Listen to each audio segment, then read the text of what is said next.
الحمد لله نحمده ونستعينه ونستغفره ونؤمن به ونتوكل عليه ونعوذ بالله من شرور أنفسنا ومن سيئات أعمالنا من يهده الله فلا مضل له ومن يضلل فلا هادي له ونشهد أن لا إله إلا الله وحده لا شريك له ونشهد أن سيدنا ومولانا محمدا عبده ورسوله صلى الله تبارك وتعالى عليه وعلى آله وصحبه وبارك وسلم تسليما كثيرا كثيرا أما بعد فأعوذ بالله من الشيطان الرجيم بسم الله الرحمن الرحيم ومثل كلمة طيبة كشجرة طيبة أصلها ثابت وفرعها في السماء تؤتي أكلها كل حين بإذن ربها ويضرب الله الأمثال للناس لعلهم يتذكرون ومثل كلمة خبيثة كشجرة خبيثة اجتثت من فوق الأرض ما لها من قرار يثبت الله الذين آمنوا بالقول الثابت في الحياة الدنيا وفي الآخرة ويذل الله الظالمين ويفعل الله ما يشاء صدق اللہ مولانا العلی العظیم۔ حضرت عبداللہ ابن عباس رضی اللہ تعالی عنہما ارشاد فرماتے ہیں کہ نبی کریم علیہ الصلاۃ والسلام نے ایک موقع پر نصیحت فرماتے ہوئے یہ بات بیان فرمائی، اربعون من اعطیہن فقد اعطی خیر الدنیا والآخرہ، چار چیزیں جس انسان کو عطا کر دی جائیں اس کو دنیا اور آخرت کی بہترین دولتوں سے گویا کہ نواز دیا گیا۔ ترغیب کے طور پر نبی کریم علیہ الصلاۃ والسلام اس طرح کے جملے ارشاد فرمایا کرتے تھے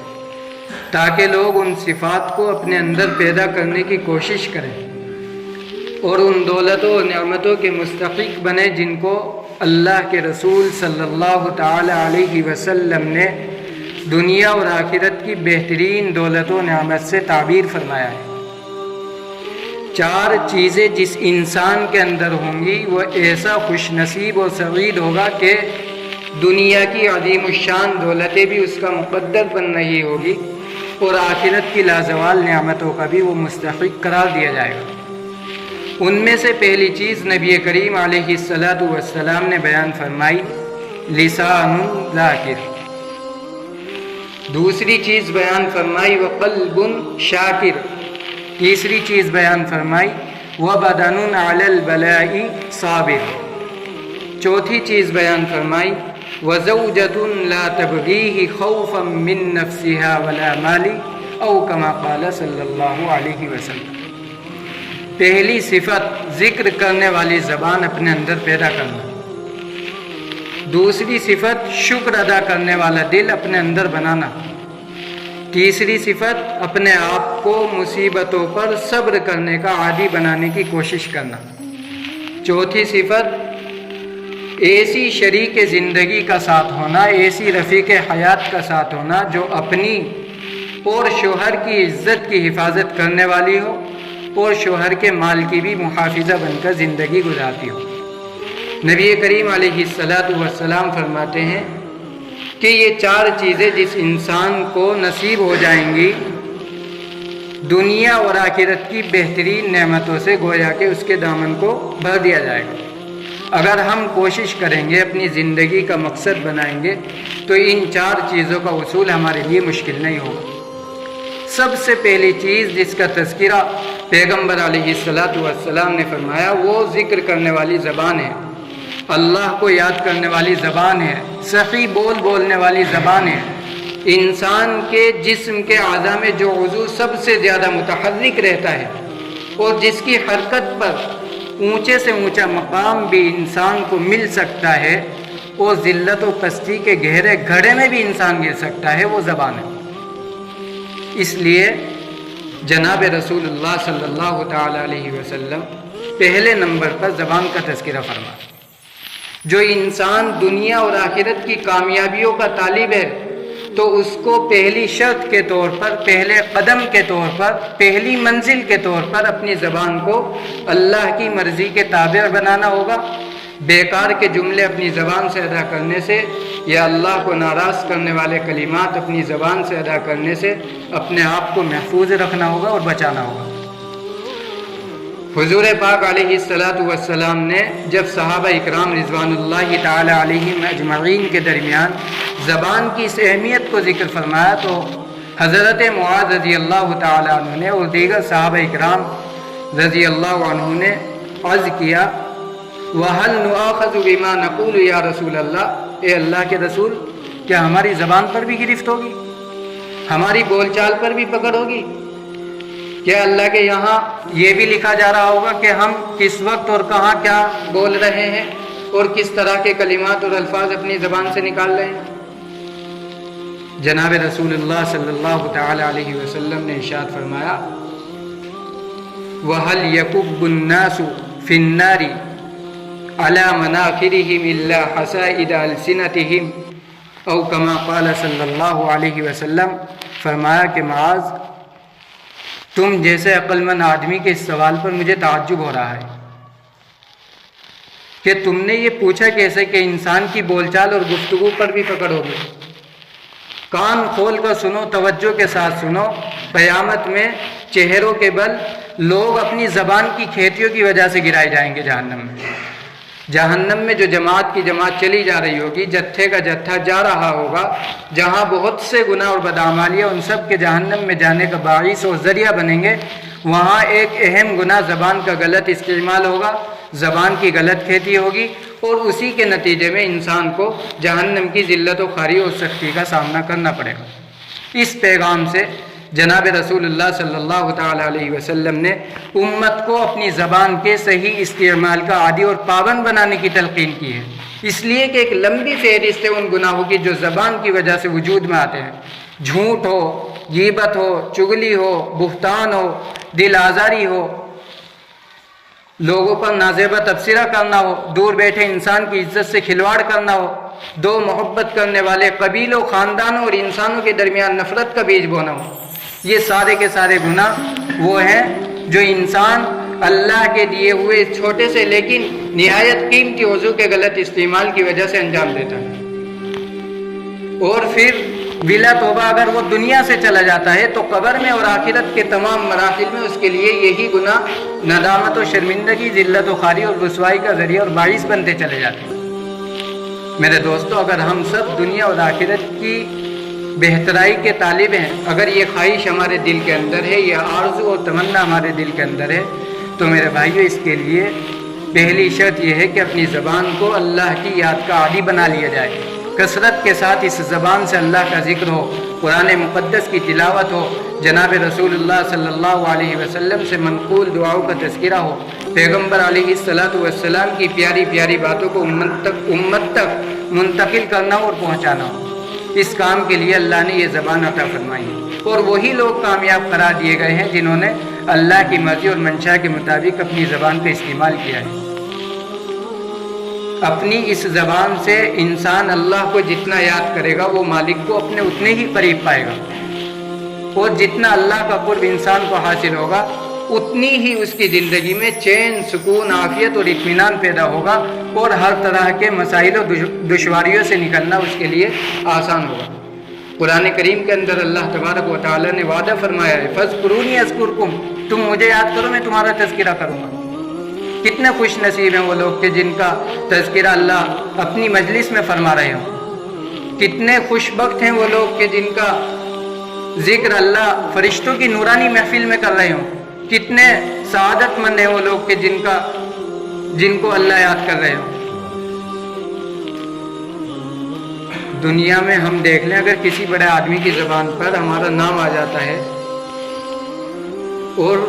لوگ ہمیں بتا دیتے ہیں کہ فلاں صاحب آپ کا تذکرہ کر رہے تھے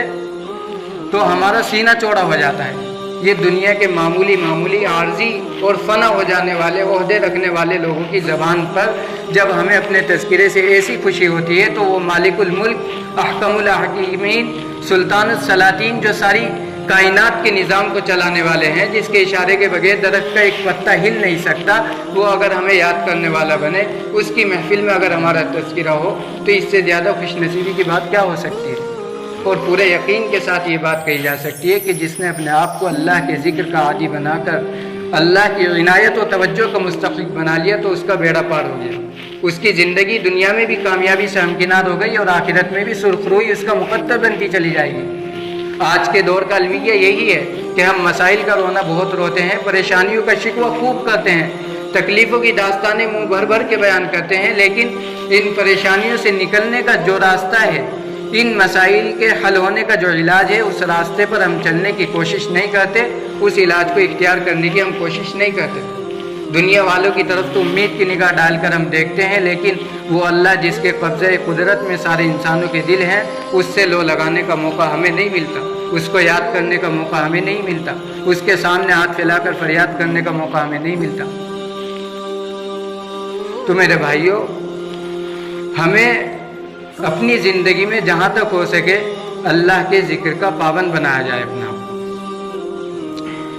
جناب رسول اللہ صلی اللہ تعالی علیہ وسلم نے فرمایا کہ ایک مسلمان کے لیے دعا کو ہتھیار کہا ہے۔ صلاح المؤمن، کہ مسلمان کا سب سے مضبوط اور بہترین ہتھیار دعا ہے۔ تمنچا، بندوق، تلوار یا دوسری دھاردار چیزیں انسان کے جسم کو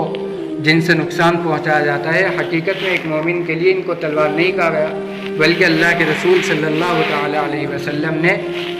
ایک مسلمان کے لیے دعا کو ہتھیار کہا ہے۔ تم ہتھیار بن کر زندگی گزارنا چاہتے ہو تو اللہ سے لو لگانے کے عادی بن جاؤ، اللہ کو راضی کرنے والا دل اپنے سینے کے اندر پیدا کر لو۔ اگر یہ جذبہ، یہ خوبی، یہ صفت اور یہ کمال ہمارے اندر پیدا ہو گیا تو کوئی بندوق تمہیں نقصان نہیں پہنچا سکتی، کوئی تمنچا تمہیں نقصان نہیں پہنچا سکتا، کوئی ترشول یا تلوار تمہیں نقصان نہیں پہنچا سکتی، اس لیے کہ پھر مالک تمہارا محافظ ہوگا، اور جس کی حفاظت کا ذمہ اللہ نے لیا ہو، ساری دنیا مل کر اس کو نقصان پہنچانا چاہے تو نہیں پہنچا سکتی۔